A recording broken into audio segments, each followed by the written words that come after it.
Good morning, everybody. I'm glad to be with you today on another JasSuccess interview this morning with Liana Smith Bautista. Thank you for joining us today. Thank you for having me. You're very welcome. And we are here in, as you can see, Books and Brews Cafe. This is Liana's cafe. Yeah, one of my side businesses. One of her side projects, which we'll learn more about later. All her side projects and side businesses, which include being a successful writer, which is our main focus for today. For everybody that's watching, please share this with your friends and family, especially those who want to become freelance writers or who want to start businesses like this cafe over here. And if you have any questions, please ask us in the comments below. I'm going to have to open up the app on my phone to check them out. Please ask comments. We'll ask them later during our Q&A session. But let's dive right in with our session today. And I guess we can get started talking about how you came to where you are today, you're doing in the past, and what led you on this path to become a successful writer. Okay, that's a long and involved story. I guess. Well, we do have a bit of time. Okay, I've been writing since I think I've been making stories since before I even learned to read, because my parents would do this thing called interactive storytelling. So they even when we were like 2-3 years old, they would do like stories like they'd make up stories at bedtime where it would be like once upon a time there was a princess in a tower, and what was her name? Jason. Or what was her name, Liana? And you would have to think up a name on the spot, or like when the princess was battling the dragon or whatever, what did she do to defeat the dragon? And then you would have to fill in the blank. So from that, we really just got into a culture of storytelling as a family, I guess. And then like once I started school, from first grade onwards, my mom, because my dad had passed on by that time, had this rule. That's okay. They had this rule that you only get allowance when you get during school months, because during the school months your job is school. But if you want money during the months when you don't have school, then you have to earn it, and you'd have to do it through chores. You'd have to do it by finding other ways to peddle your belongings or your skills for cash. And how old were you? Grade 7.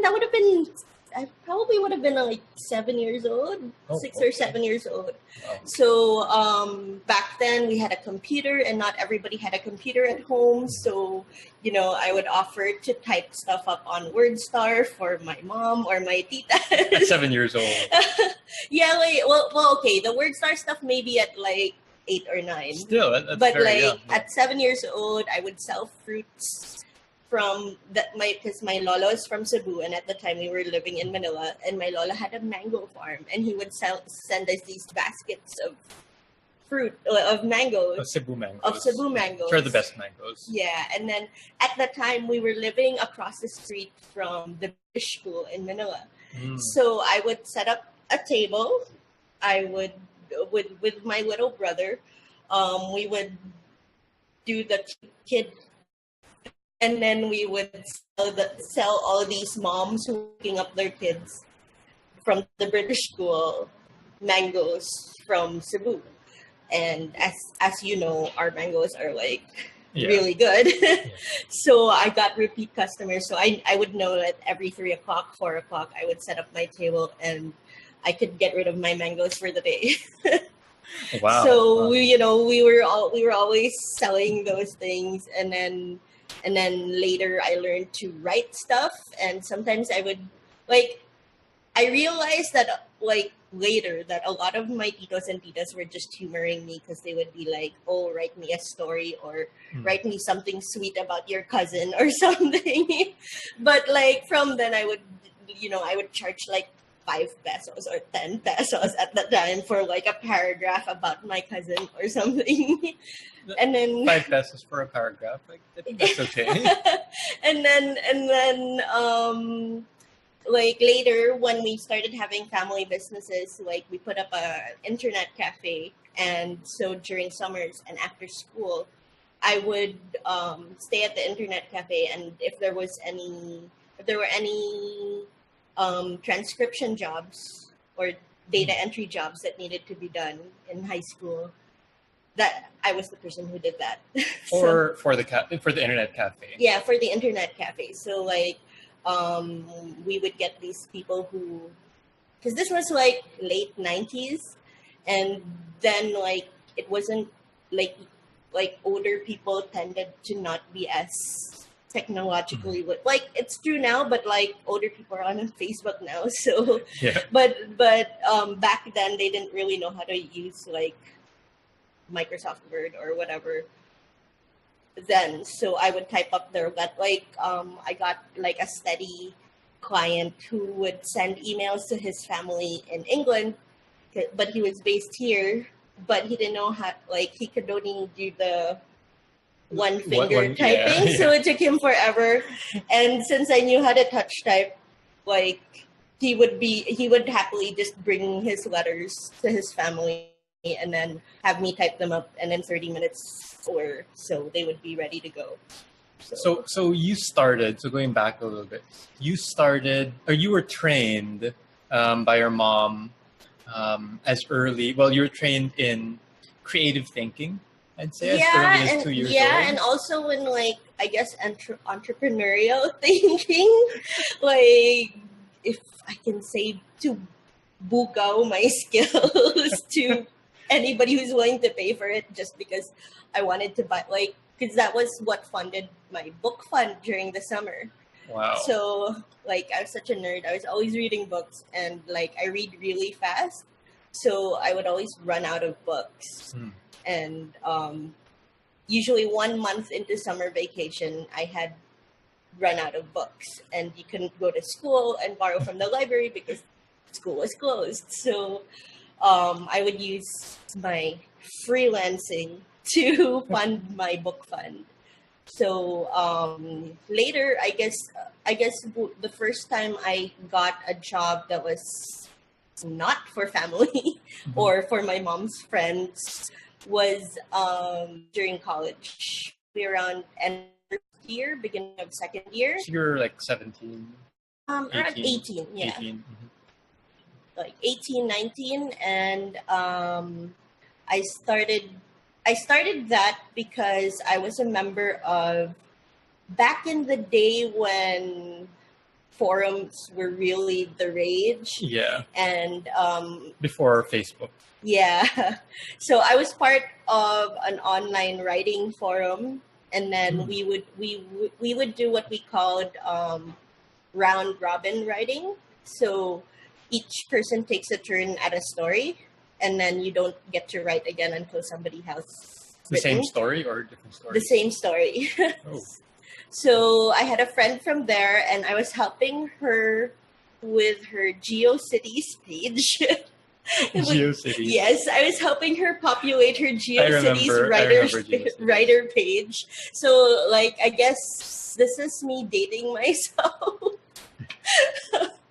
Because back in the day, guys, if you don't know this, it was GeoCities or Alta Vista, and that was Angel Fire. Yeah, Angel Fire. Yeah, I had an Angel Fire website, but okay. Yeah, and then I expanded onto LiveJournal. Yeah, that's more. Well, yeah, LiveJournal's still alive. Yeah. So, yeah, a little more recent than GeoCities. Yeah. Anyway, yeah, like you were saying, I was helping her with her because she had decided that she would want to put up because she was based in the States, and she wanted to put up a web page to show she was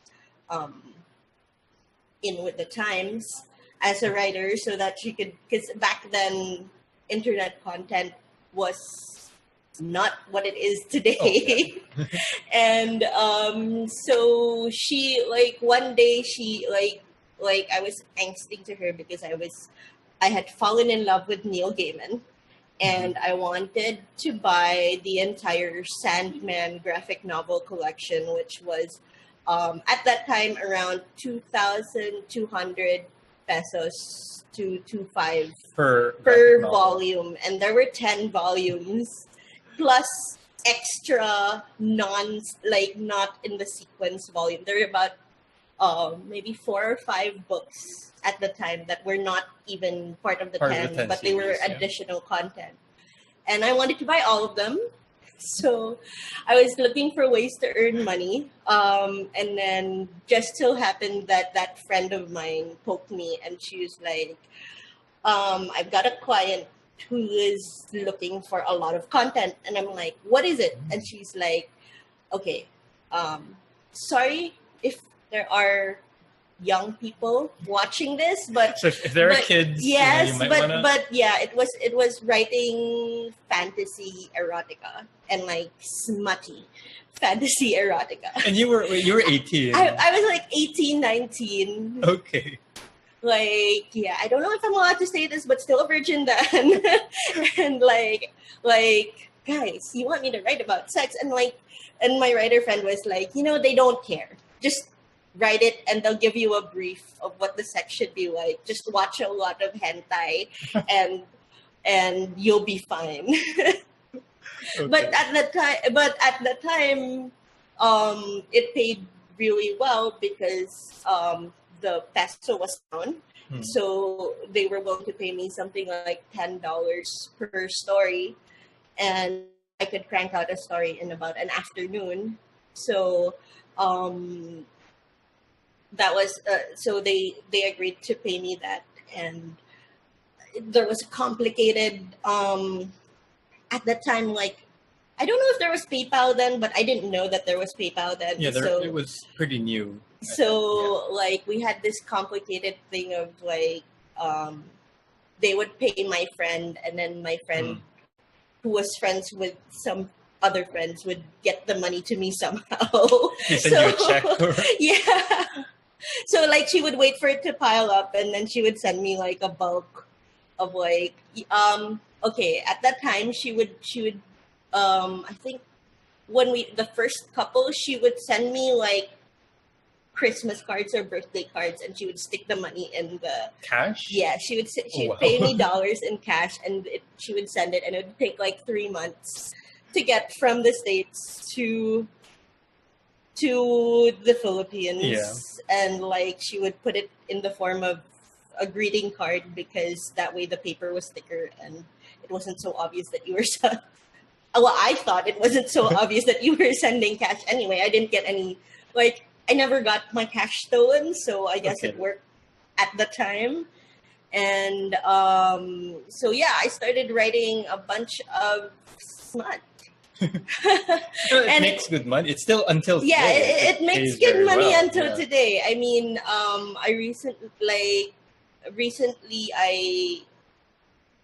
not so recent, like last year, I got published in Women's Erotica Anthology, and they were paying upwards of $150 per story. So, per story. Yeah. And how long is one story? Around 3,000 words. Okay, that's so not bad. Yeah, not bad. 3,000 to 4,000 words. Yeah. So that, like, I still dabble. I don't do that as a primary mode of income anymore, but I had gotten my worth 20-something thousand collection of graphic novels within a year. So it wasn't that bad. It paid off, and it was something you were unfamiliar with, but yeah. So like it was just like, can you write this? And I was just like, I've never done it before, but go. And I guess that kind of set the tone for all my freelancing gigs that followed, because the next time somebody, like a few months into the erotica writing gig, someone asked me if I wanted to write for the now defunct MTV Inc. magazine locally because they had a campus section, so they would ask me to write about college life, and so I did. And like I was like, I've never submitted an article, but go. And so since then, I've been picking up jobs here and there. That erotica job was until I graduated, and then I was like submitting articles to people or doing ghostwriting. Well, it was a ghostwriting gig, so I just continued doing ghostwriting for other things. For what kind of writing, or where do you find these clients to write for? Okay, I'm terrible because like I've never actually actively looked for clients. Like just suddenly, like if I just put it out there that like at that time I was just like posting on everything, and then like when we were chatting with friends on like ICQ or you were going on forums. Yeah, and just like if there was a call out like, hey, I'm looking for writers, I'd be like, oh, I'm a writer, and they'd ask me for samples. If I didn't have samples, I would invent them. Yeah. So, so one of my earlier clients was someone who wanted me to write about real estate in the States. Okay. So yeah, search is your friend. Internet search is your friend when you don't know anything about what you need to write about. But they were pretty happy because they came back to me with like a series of articles after my first one for them. So I guess it worked. Yeah, and before this Upwork, before Odesk got popular, it was all on forums. Forums. Sometimes people would come on forums and say I had posted a job that like, hey, I'm looking for writers. Here's the link to the job on Craigslist. So Craigslist, which is still very like it is. Yes. Like if you look at Craigslist now, it's still very much like it was 10, 15 almost, years ago. Almost 20 years ago. Yeah. Now. Yeah.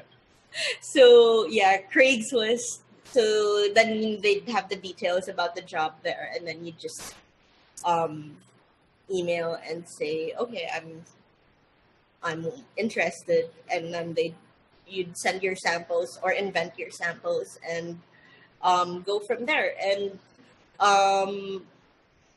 so I didn't really like go out and go for look for cold leads in terms of clients, because like usually they were already there and they're like, hey, you're or sometimes I would get like Yahoo Messenger, or like usually if I was in forums I had like my how like when in forums you have your signature at the bottom of your post, and you usually have your Yahoo ID or ICQ number. So usually, so it got to the point where I just would sometimes get messages on ICQ or Yahoo. And later on in your career, this was still... Yeah, that was still early, and then like early 2000s, first half of the 2000, the noughties, I guess. But later on, you wrote for some pretty popular magazines locally, right? Yeah, because what happened was after I moved to Manila in 2009, 2008, which was when I got married, actually, because I married a guy from Manila, and I moved to Manila in 2008, and I was applying for a job, and like I was kind of I kind of had a trick that my HR friends get mad at me for, because I would apply for jobs, and then even if I wasn't really interested in a job, I'd apply for it, because if they would call me in for an interview, I would kind of use it as practice so that when I did get a job that I wanted, I would be able to give a good interview. Mhm. So that's what I did. And then like my HR friends now are saying, don't tell anyone to do that because you're just wasting our time. But it's out there, guys. That's what The I secret did. is out there. That's what I did. And then People can do that with with Upwork Yeah. interviews as well. You just get interviews and then use them for practice. Yeah. Well, I That's just okay. started Upwork, so I haven't like gone through the entire process of Upwork yet. So this is how late I am to the game that I signed up for Upwork like maybe 3 years ago or 4 years ago, and then I populated my profile this month. This month. This month because you told me it was my homework during the Flip meetup last month. Yeah, to And fill up your profile finally after 3 years. I know, right? So like after hearing Odesk, Upwork, Freelancer, and other things like for years, people would be like, "Oh, have you had much success on these platforms?" And I'm like, I've signed up and then never came back. So, but you've never really needed it. Yeah, because like after I got to Manila and I got jobs, I took a job with an internet security company doing their consumer tech solutions on their website. So, if you're a home user and you're trying to troubleshoot a problem, I'm the one who writes the articles that say, quick start. Quick tech writing. Yeah. And like because it was for consumer field, it was super basic. So you always had to say, okay, you can't just say go to the control panel. You have to explain how to get the start menu. Yeah. Or like like how to clear cache on your browser, that kind of thing. So I did that for about a year, and then I got a call from an interview that I had submitted the previous year. A resume and cover letter that I had submitted the previous year to Summit Media. And they hired me for a website called Female Network for that. And so I got the job and I was terrible. Well, I mean, like I could, like my foundation with writing was pretty solid, but this was a site that was very rooted in local concerns, and there was an element of showbiz, and I didn't even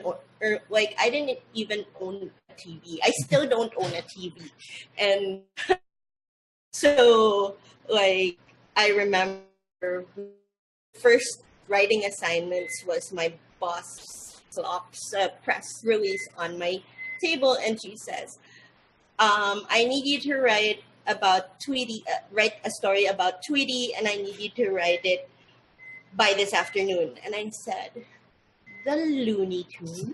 Tweety Bird. Yeah. Write a story about Tweety Bird. Yeah, like from Looney Tunes? I thought I saw a pudding cat, and my boss burst out laughing, and she's like, no, dear. It was Tweety De Leon Gonzalez. And I was like, I have no idea who that is. So if you ever meet anybody who knew me in Summit, they knew like my Tagalog was terrible. And then like even though later like I basically learned Tagalog, even though I'd gone to college in Manila and had lived in Manila as a child, I only really learned Tagalog when I was in Summit. So like I learned it on the job. And the other thing was like I'm really bad with celebrities. And like I like to tell people I have partial face blindness. It's not diagnosed, but I'm just really bad at recognizing people. And so I'm not very, but like slightly notorious among certain circles as the girl who asked Regine to spell her name because I didn't know who she was. Regine Velasquez? Regine, yeah. Regine, like one of the Regines. One of And the like Regines. You're not even sure, Miss Regine. Or like one time, like usually what I would do was if I knew I was interviewing somebody, I would stalk them online and like look for lots of pictures of them with different hairstyles, especially the women, because like sometimes you change your hair and you look completely different. And so I would, like, the night before, I would like look at their pictures so that I could like inception myself into knowing who they were. But sometimes like when you're in media, sometimes it's like you're on your way to work and your boss will text and say, don't go to work, go here and interview this person instead. And then it's kind of mild panic, because that's what happened when I had to interview Aga Mulak and I didn't know who Aga Mulak was. Yeah, so Okay. so yeah, you might like, if there are fans, I'm very sorry. But yeah, I was clueless, and I met the photographer who was assigned with me, and I was like, good thing we were early, because I'm like, okay, who's this Agamula? And like and then they were like, oh, have you seen this show? Have you seen this movie? And I had seen nothing. And then Agamula finally comes out. Like, good thing I wasn't like, my interview was scheduled for after the thing that he was shooting for, because he came out and like the photographer was like, that is Agamula. And I'm like, oh, he's the guy on the Jollibee stand deer eating Chicken Joy. Why didn't you just say that? So you asked him about Chicken Joy during the interview? No, I just watched the shoot for the show that he was recording, okay. And then the questions were all based on the show. So okay, at least you weren't just asking about Jollibee the whole time, right? Because that was the only thing I knew about Agamula. Okay, so you were working in Summit. In Summit, and then the thing is, Summit is pretty good at recruiting freelancers from within its ranks. Mm-hmm. So you became a freelancer. Yeah, for Summit. You still are, right, until today? Not recently. Probably my last article was in the last issue of Good Housekeeping Philippines, which was in August, I think. And I think they featured Liberty in that issue also. Liberty was there. Liberty Baldovino. Like, hey, I know this person. Well, not really, but like, I know this person from the group. Yeah, you'll meet her. You'll meet her next month. Okay, so yeah, and then that was a little bit of like, hey, my 6 degrees of separation has reduced to like 1 degree because we were in the same magazine together. But yeah, I used to write for Good Housekeeping, and I wrote for Cosmo, both the website and the magazine, and then I've done some writing for Spot as well. So you both employed and as a freelancer. Yeah, and even when I was employed by them, I was freelancing for their other publications. So they that was one thing. So like, I did my Spot work while I was still working with Female Network. My first Cosmo articles were still while I was with Female Network. Okay.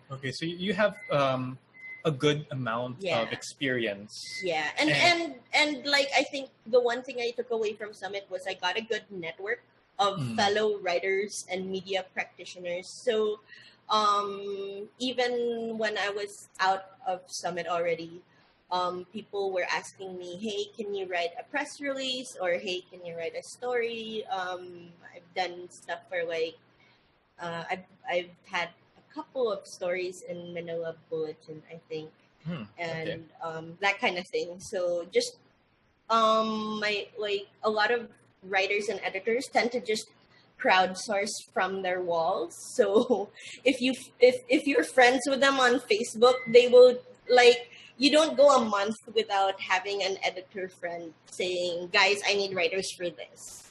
And that's one thing. Like, network building is huge. Yeah. Having a strong network, building those relationships. And I've also gotten referrals from people who, I guess, I didn't expect them from. Mm-hmm. Where, contact Jason for this and that. So yeah, that's a very good point to make. That building those relationships, both online and offline, will ensure that you have future jobs coming in, future gigs coming because in.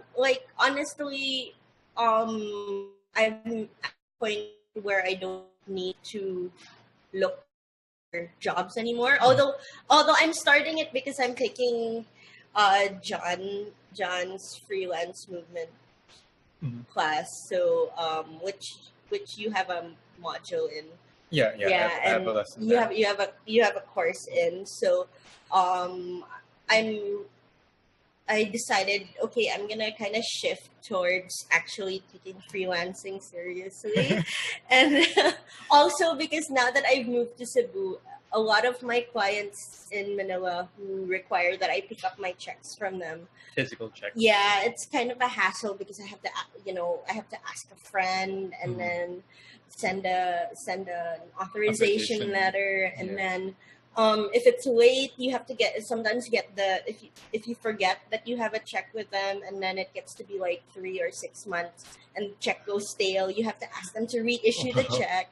Such a hassle. Yeah, so I was thinking, and then I met you, and you're like online, and I'm like, online, which I've never done before. So I guess now, like, that's where I am now, where I'm exploring the online thing. Like I said, I just made my Upwork profile this month. But aside from that, you're still writing books on Kindle? Yeah, I was it 2013 or 2014, I think. I wrote my first steamy novella and published it myself. Like, I had done ghost writing in the past, but not done it where I published it myself. KDP using. Actually, at first it wasn't KDP. It was under a local online bookstore called Buko. Oh. Yeah. And then I put it out in print, and then I took a course on how to publish your book on Kindle. Okay. And then I put it on Kindle, and then this year, and by the way, I published that book under a different name, just because, guys, Google, you don't if you're still getting clients, I'm still getting clients from where the topics are real estate or families, and you don't want wholesome topics. Yeah, wholesome topics or business related topics, and you don't want those things to intersect. So one thing that I always ask my authors that I work with, because I also edit books, is the pen name question. Are you going to use a pen name? Because if you're a school teacher or you're doing work unrelated to the thing that you write, erotica. Yeah, especially if it's steamy, because people do form a certain perception. Then you might want to consider using a pen name. But I don't hide it. It's Kate Sebastian. So I published that novella, and then this year I edited an anthology of romance stories, love stories by all Filipino authors, and all set in the Philippines. And then we published that on Amazon also, and released printed copies locally also. And in our first week, we got into the Amazon top 100 for the category. Nice. So yeah, so it was pretty good, and it was a good learning experience, and I got to work with authors that I'd never worked with before. So it was fun. So so you're doing that. You're still getting some freelance. You're trying to start with Upwork. And then you're also managing a few of the family businesses, right? Well, I'm managing this business, Books and Brews, and I'm helping out with some of the menu development and the marketing for our business upstairs, which is a kind of a leveled up carinderia. So it's called Sakanunay, which is a Bisaya term. Back then. Yeah. Oh, Well, yeah, it was what your lolo would have used to sign his love letters to your lola. Oh, okay. Yeah. Sa kanunay Lolo Jason, whatever. and then I haven't been so hands on yet, but starting next year, I'll also be helping with the reservations and events for our beach resort down south in Moalboal. Yeah, Halimana. Yes, Halimana. Yeah. It's a very nice resort. If anyone wants to check it out in Malbal. We were there a couple of months ago. Thanks. Very Yeah, pleasant. but you were there for like such a short time. 4 days, I think. Oh, were you? I thought Yeah. you were overnight. Okay. No, it was I didn't know. I didn't know you were there 4 days. We were there 4 days. It was really nice. Very serene and very quiet. Did you do the whole adventure stuff? No, No. we just relaxed. Okay. 'Cause it's a very relaxing. Yeah, we resort. like to say that part of the thing that we like for our customers is to practice what we call the art of doing nothing, Yeah. where it's like a concentrated effort to get away from your cell phone and your laptop or whatever. So it's very like we try to make it hard to work at the resort. Exactly. And like we like people to get out of their rooms, so I don't like. We only have, I think, one room that has a TV. Oh, yeah, the one upstairs, right? I think. That's That's like fish. that's the family room because we notice that like at night, like when we get large families, they like to stay together and like maybe watch a movie. But the honeymoon suite is the only one with a TV Okay, so inside the room. so you're managing. Of course, you're managing this cafe. You're in charge Yeah. of that. Also, you also have a hand in Handurao as well, right? Not so much. That's more handled like that's a pizza restaurant and events venue, and it's more handled by my brother and my sister. Okay. And like actually, I'm the black sheep of the family who has finally come back into the family business fold after how many years away, and then the other thing that I'm doing is Ginger Arboleda has Manila workshops, and she recruited me to do Cebu workshops. So we've done a couple. I've done one with EJ from Texumo, and then we had one with Tony Chan from This Happy Blogger, and she did her brand clarity workshop here. So just last month. Nice. So we've started that, and then I have more on the roster for next year. So you have all these things going on, Yes. and you're married. You have your husband. Yes. So how do you manage to not go crazy? Well, I kind of just embrace the craziness. So you are okay. You're not refuting that. I like because my other homework was to get accountability partners. Yeah. I have about 3 or 4 now, and like one is always just telling me like how crazy I am because like I am slightly extroverted only on chat. So like I guess it's like I just go for it, and like because I've kind of crafted a career being kind of game for anything. I mean, even stuff that I've hated, I've done.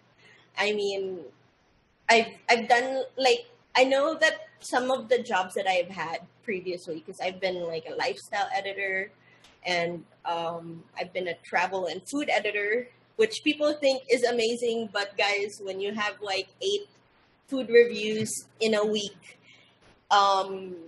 it's somewhat amazing, somewhat expensive because of how much you're spending on maalox and other antacids, and also there is a point where people will just have to roll you home, and like you don't enjoy like there is a point where you don't enjoy food anymore because your whole life is about food. But you know, on the other hand, like I got to take like a 4-day tour of Singapore for free.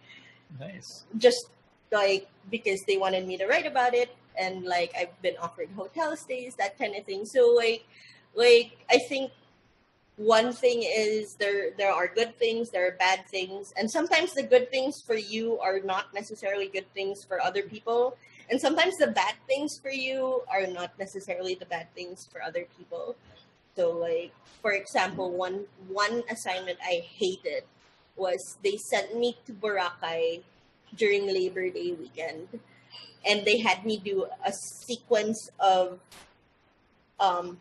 physically active activity. And banana boat. And like they partnered me up with a guy who was fresh off Survivor Philippines, and like they had it hosted by local celebrities.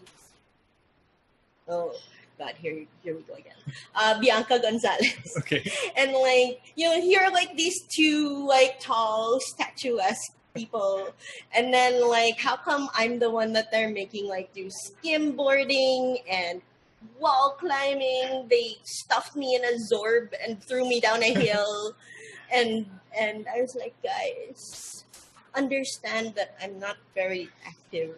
You're filming me doing these things, and like we're holding up the activities because like you're just gonna have to find an angle. So I made the cameraman lie on the ground when I was doing the rock climbing, so that it looked like I was higher up than I actually was.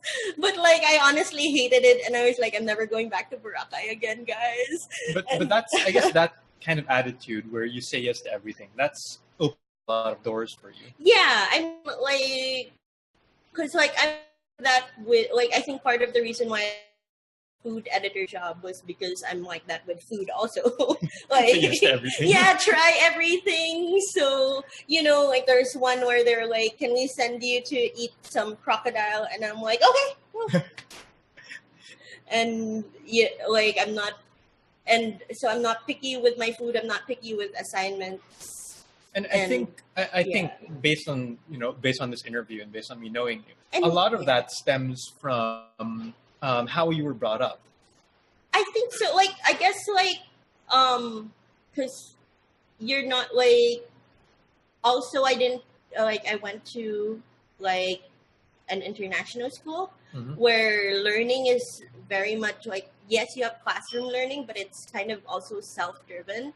So like tutoring is not really a thing. Like in the schools that I went to, like unless you're borderline failing, you don't really get a tutor. So you have to so like it's only like now your when I have friends who have kids, and like I realize that like you have straight A students who have tutors in other subjects in other schools, and I'm like, really? But why does your child need a tutor? And we didn't have that, but instead we were encouraged to do a lot of like to experience a lot outside. So like clubs, you had to be in a club, and like some of our clubs have done crazy things. Like we did like island hopping or like outreach. You teach students from public schools, that kind of thing. So you kind of do get out in the world. And I'm not saying this doesn't happen in other schools. I don't know if it does, because I didn't get to a local school until college. And but I felt like that was a big thing, that we had limited homework. Our school ended at 3:00 in the afternoon, and like when 3:00, it's like we didn't have that much homework, so I could go and do these extra jobs. I spent time shadowing my sister because she was a DJ at NU 107 Cebu. So like I was the button monster for a while in NU 107. And these are all I guess the culture of like both the family, and that was also reinforced by the schools I went to, was you don't stop learning because you don't know what's useful and not useful. So being open to everything that comes to you, and my gosh, I'm sorry that the MLM movement has like co-opted the open-minded phrase, but it really is being open-minded. Yeah, being open-minded, even as a kid, you know, even though your mom could have probably got a yaya to do chores, she taught you how to do chores, and then you get reward for them. Yeah, and like we also had this thing that I didn't realize until I was older that not all parents do, is that my mom made us very conscious of our budgets. So because she was a single mom, and when I was a kid, my mom was working 3 jobs to keep us in school, to keep us like financially stable, and she would say, like, for example, especially around Christmas time, around this time and around the time of our birthdays, and it just so happened, unfortunately for my mom, that my brother, my sister, and I are all born in April. So birthday time is very expensive because we're all born in the same month. And so she would say, okay, here, this is my budget for your gift this year. And like, so if it was like 500 for your one big Christmas gift, or you could have multiple small Christmas gifts, we would negotiate. And like, sometimes if I wanted something that cost 1,000, my mom would make me sign a contract to say, okay, I'm willing to spot the 500 because that's what my budget was for you for Christmas. But how are we going to make the other 500 happen so that you can get the gift you want? So in some cases, it would be allowance deduction. So we would have contracts that said, okay, if you get allowance every week, this is how much is subtracted from your allowance every week. And it goes to paying back for your very expensive Christmas gift. Or you could sign another contract which said you forfeit your birthday gift. So if you really want this Christmas gift, then you forfeit your birthday gift and you sign a contract for that. And like, it was always like, it was on the fridge or in my mom's home office. So you could not escape the contract that you had signed.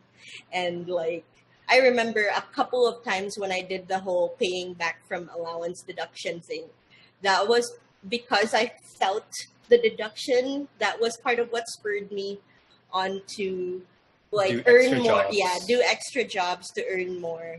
So, and all of that was something that was taught to you, like all the siblings, and all of you are, I'd say, relatively successful, right?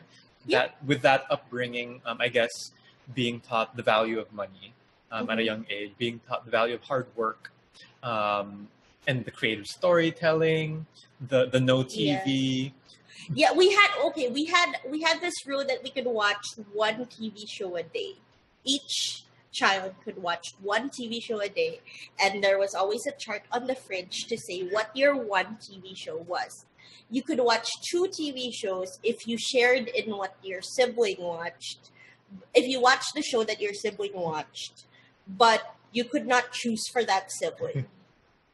And I kind of learned to make money from that also, because there were shows that like my sister would want to watch or my brother would want to watch, and I would say, okay, give me your money or give me your chocolate or something that I wanted, and I will give you on Tuesdays or something like that.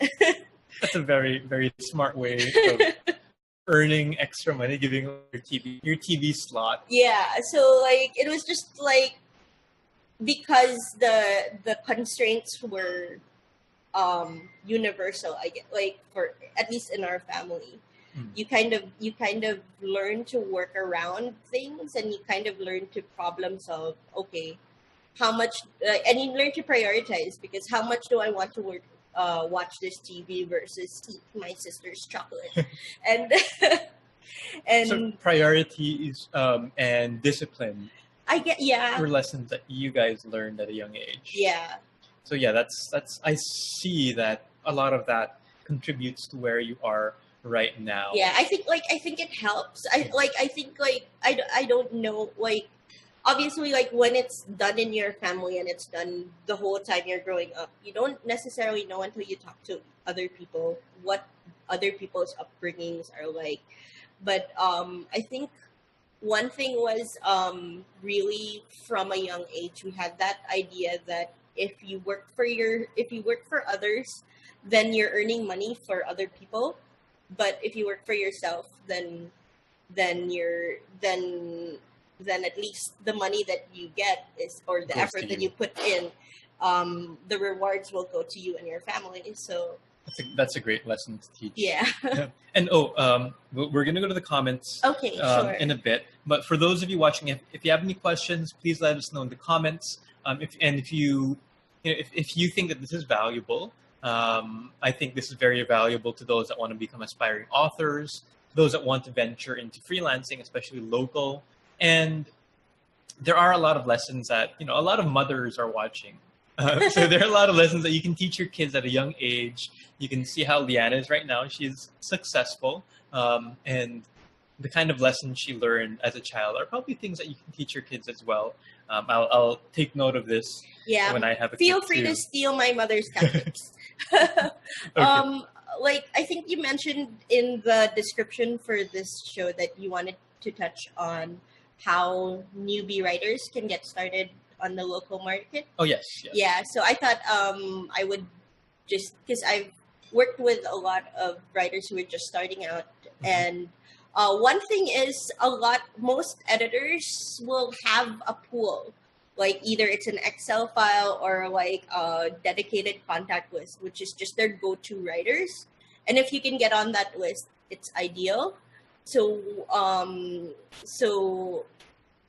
feel free to email editors. Like most websites will have an email contact, like there will have contact details. If not for the editor directly, then you can just make sure to address it to the editor who's credited for a website or a newspaper, and just say, hey, I would love to write for your publication, whether it's a magazine, a website, a newspaper.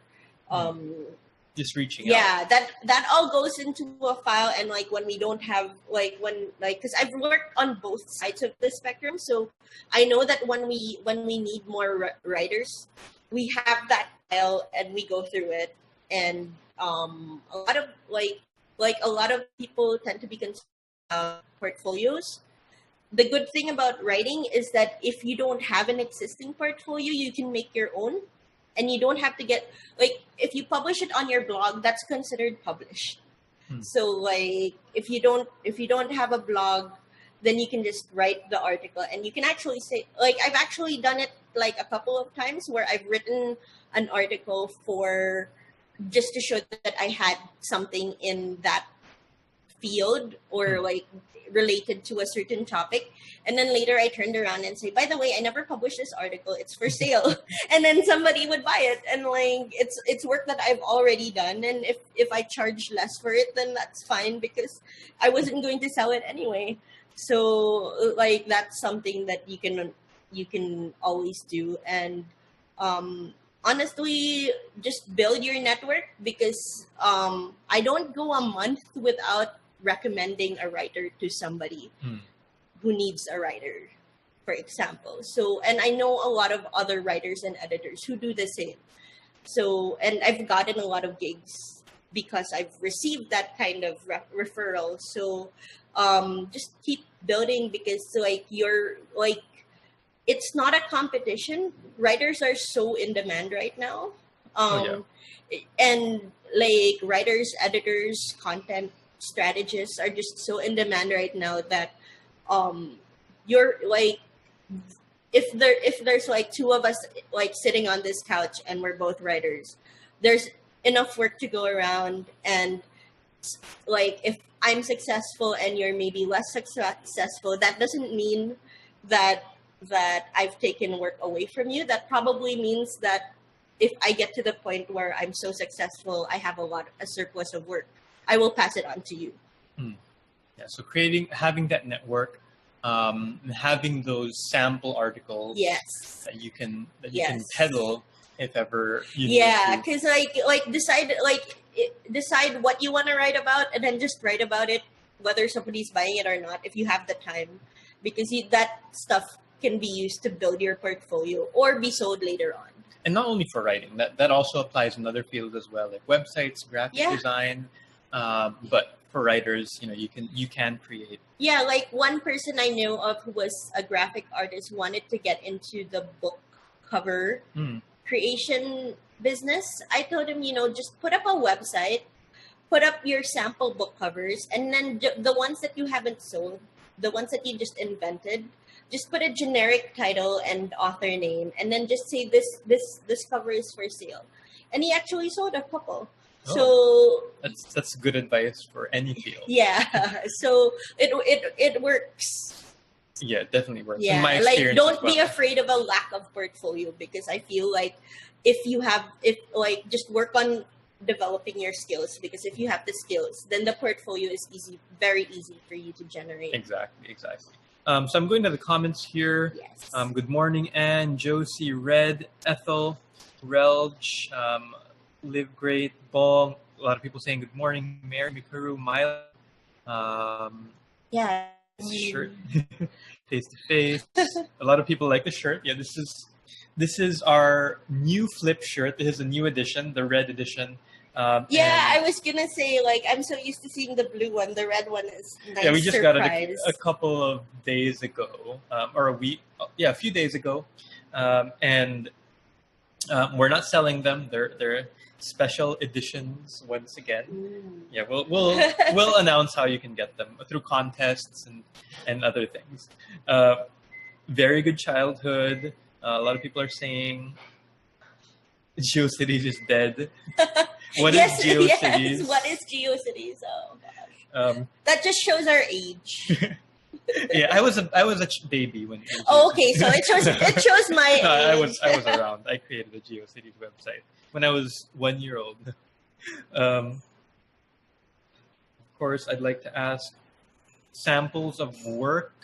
Johanna wants to see some of the work you've done. Probably not I'm not sure if it's the erotica or the other work. Oh, you can actually just go to my website. I have one thing I tell writers is just buy your name. Buy your .com, buy your name. As early as you can afford it, just buy it and keep paying for it. It's probably it'll cost anywhere between $5 and $15 a year. So it's Liana Smith Bautista. Yeah, so it's lianasmithbautista.com. I also and I actually did this thing where I bought domains that I didn't even know if I would use, but I bought lianasmith.com, and then just so that if ever I wanted it, then I would still have it. And then for my author name, I bought katesebastian.com also. Okay. So I have the details about my books are there, and the details about my writing. I also have my portfolio on lianasmithbautista.com, both for writing and for editing. Yeah, and we'll include those links in the replay and on the YouTube video. So you'll be able to, if you're watching the replay, just look for those links in the description. Okay. What are some of your secrets or proven tips for good articles? Joanna's asking. Oh, actually, I have a good one. It's one thing, especially if you have a regular client, is to really get a good understanding of the kind of content that they really like to publish a lot of, and then start thinking about that early on. So, for example, when I used to assign writers to interview someone for a website that I was editing for, I would tell me, okay, your interview needs to be worth 3 articles. And they would freak out because one thing is you think, okay, you're going to interview, for example, if I'm interviewing Jason Dulay, then I think that I'm just going to write about what your life has been like or whatever angle that the editor requested for the main article. But said, okay, and ask him his top 5 tips for new freelancers. And if he gives 5 tips, then that's an article. Okay. Ask him like who were his inspirations. Like what are the 5 books that he's read? Ask him his like 5 people to follow if you're in that thing. And that's instantly what you have the profile story, you have the 5 tips for newbies, you have the 5 books to read, and you have the 5 influencers to follow, and that's 4 articles. And that you can do that all in one interview. And then the other thing is like especially if you're doing interviews, because that's no effort writing, guys. Because all the content will come from the person that you're interviewing, so you don't actually have to do like that much legwork outside of the interview itself. So the other thing I like to do is do omnibus stories. So for example, I'll say, Jason, what's your motto? What's your motto for like approaching business thing? So like what's like an inspirational quote that you can give? And then like the next 5 interviews I do, I'll say, what's an inspirational quote you can give? And then I'll say, and then like a month later, I'll put up an article that says the 5 inspirational quotes from these 5 people that we interviewed, or like find a unifying theme. Like if it's artistas, for example, sometimes I'd be like, sometimes it's even super babaw, like what's your favorite Filipino food? And like but then like that article gets super successful because you have 10 celebrities saying, you know, oh, I love sinigang. Or so stuff like that, like use your time wisely, and you don't like try not to think in too linear a fashion when you're doing your research or doing your interviews. Because also research is like, for example, if you're researching a story on, say, the top 5 destinations for summer, then you're probably going to be able to match that with like looking for top 5 beaches or top 5 shopping destinations or whatever. And so if you do a 5 destinations and like it's different categories, then that's one story. But then in the meantime, might as well save the information that you got while researching this article and pitch another story, if not to the same publisher, then to another publisher. And you're like, hey, I already got the stock photos, because that's a thing that they need, like, especially if it's a site that has a low budget. Sometimes they'll ask you to look for Creative Commons photos. So on like Wikimedia or Pixabay or other creative, like other places where you can get photos for free with just like attribution, or even like in cases like Pixabay, they don't even require attribution. Oh yeah. So you've already downloaded the photos. That means you don't have to spend, because one thing that takes a lot of time if you're an article writer is you spend a lot of time looking for photos if that's part of the brief. So at least if you have the photos already, or like look for photos for another thing, might as well download something like another photo that you think you might use for another article later. Save the details about where you took it from, and then move on. So like, don't waste your time. That's definitely a good tip.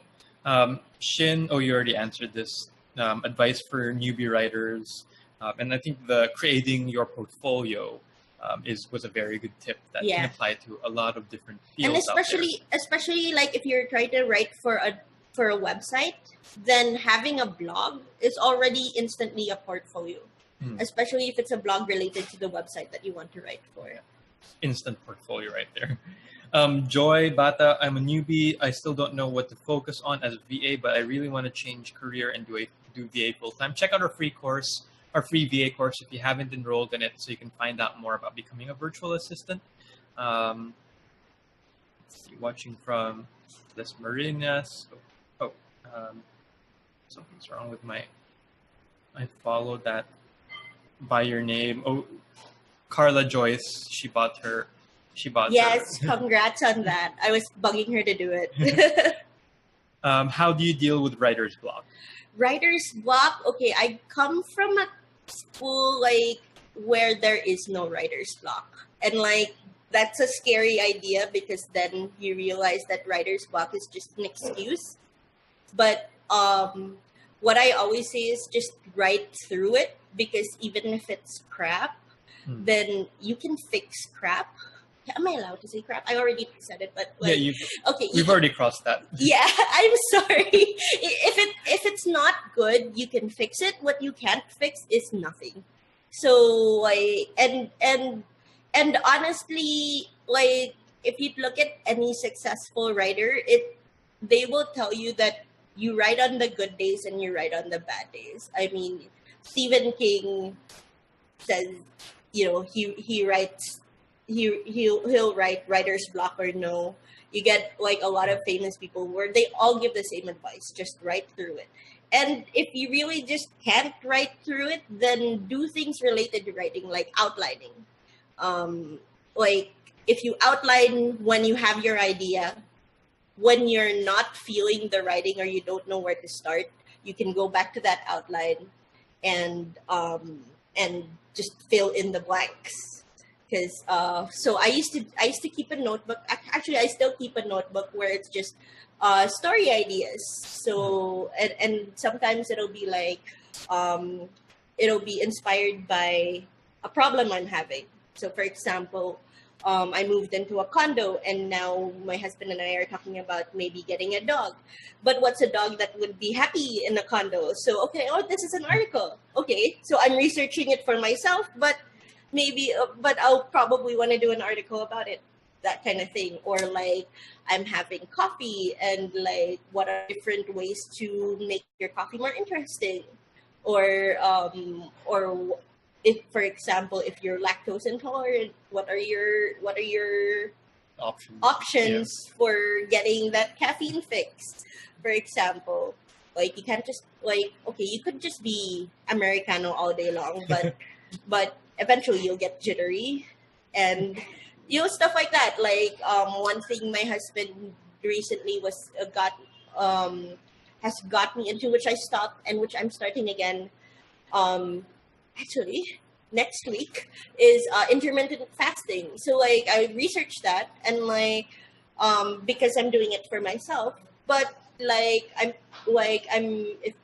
if I was gonna look for people to pitch to, then since I've already done the work of researching, which actually takes the most time, which should take the most time, because writing would just be a matter of putting together the things that you've researched, then I can pitch a story on intermittent fasting. So that kind of thing, like, let your life inspire what you write. And I think when you do that, it'll be very clear what spheres your interests lie in. So for example, with me, I've written a lot. The bulk of my article writing is general lifestyle, just because I like to do it that way. But I do know people who focus exclusively on travel and leisure. I know people who are very concerned about like home stuff. I know people who write, like, who are the mommy writers, who are the business writers. I know somebody who is the sex education writer. I know somebody who writes about like breastfeeding, and babies exclusively. Like, even when you say mommy writers, there's more the niche topics. Yeah, there are niche topics where you can be the authority there, and anytime somebody needs an article on that, people, like, once you get a few articles out there, people will start going to you. Because I've gotten a lot of article, I'm not sure what you say, like, invites to write articles based on articles I've written previously. So yeah, dealing with writer's block, just write through it, Yeah. or do other activities that are related Yeah. to writing. So yeah, because like, Okay, there's no, like, you can't afford writer's block. If you're trying to make money out of writing, you can't afford to wait until you feel like writing to do the work that you need to do. I mean, if you look at it as in any other career, for example, if you're in a call center, you can't say, I'm not taking calls right now because I don't feel like writing it, or like, I'm not inspired to give the customer my service, therefore I won't do it. You can't do that. So writing is the same way. Just do it. Yeah. Great advice. We have one last question, and then we're gonna wrap up with some advice from you. All right. For everybody. Some great advice. What's your regular writing day look like? Oh gosh, I don't. Honestly, I write when I need to write. So if there's no like assignment, then sometimes I'm not writing, and I'm doing my other business stuff. You have enough things to keep you busy. Yeah, but like sometimes like I write a lot at night, mostly because like the businesses are closed during the at night, and I have always been an adult, so my most productive times are actually around 11 to 3 in the morning. Like that's my peak productivity period, and like it doesn't have to be like I know that's kind of like cliche for writers na calling out in the night with my hugot, but like I know writers who write best in the morning. So I say if you can track when you're most creative, when the words come easily to you, then work around that. So like for example, if I know that I have to do an article, then I'll try to get everything out of the way, and then I'll work on that article during that period, because that's when I know that like during like maybe if I try to do it in the morning, like right now, if I had to do an article right now, it would probably take me a little bit longer than if I had to do it than if I did it like at midnight. And again, like just don't, like I said, don't waste your time. So if you know that you'll do it faster, then focus on the other stuff you can do now that you need to do anyway, and then do it when you're creative. Oh, yeah. So find your own rhythm. Yeah, find every writer is different. But you do have to have your discipline. But like what schedule you stick to for that tends to be up to you. All right, Yeah. That's great advice. So that's all our questions. We've gone a little bit over the time. Okay, sorry. That's okay. So as we close out, what's some advice that you can give to our audience right now? In terms of so just writing? Some in general because we have more than writers in the audience. So in general, what's one, if they were to take away one thing that you want to leave them with, and these are most aspiring freelancers, existing freelancers in different fields, and we have a lot of writers listening as well. What's that one advice that you want them to take home? I think it's that you should never stop upskilling, because you never know what skills you might need, and even if you don't use the skill yourself, it's still good. Like if you can be conversant in certain areas, especially like that are related to your field. So for example, I'm a writer, but in this day and age, you can't be a writer or a content generator without talking about video. Now, maybe I'm not great at shooting video myself or writing scripts, but I need to know what goes into a successful video and how it can be incorporated into, say, an article. And or for example, if you're a copywriter, but you're not familiar with SEO, like even if you don't primarily focus on SEO, you don't know what SEO is, then that's kind of you're crippling yourself, because your clients will be like, oh, okay, then I guess I'll go find a writer who knows what SEO is, or email marketing, that kind of thing. Then even if you're not the one making the email, for example, if you're writing for a website that has a daily newsletter or a weekly newsletter, then you want to make sure that your article is featured in the newsletter, because you'll get more views. And if you get more views on your article, then chances that website will keep hiring you are higher.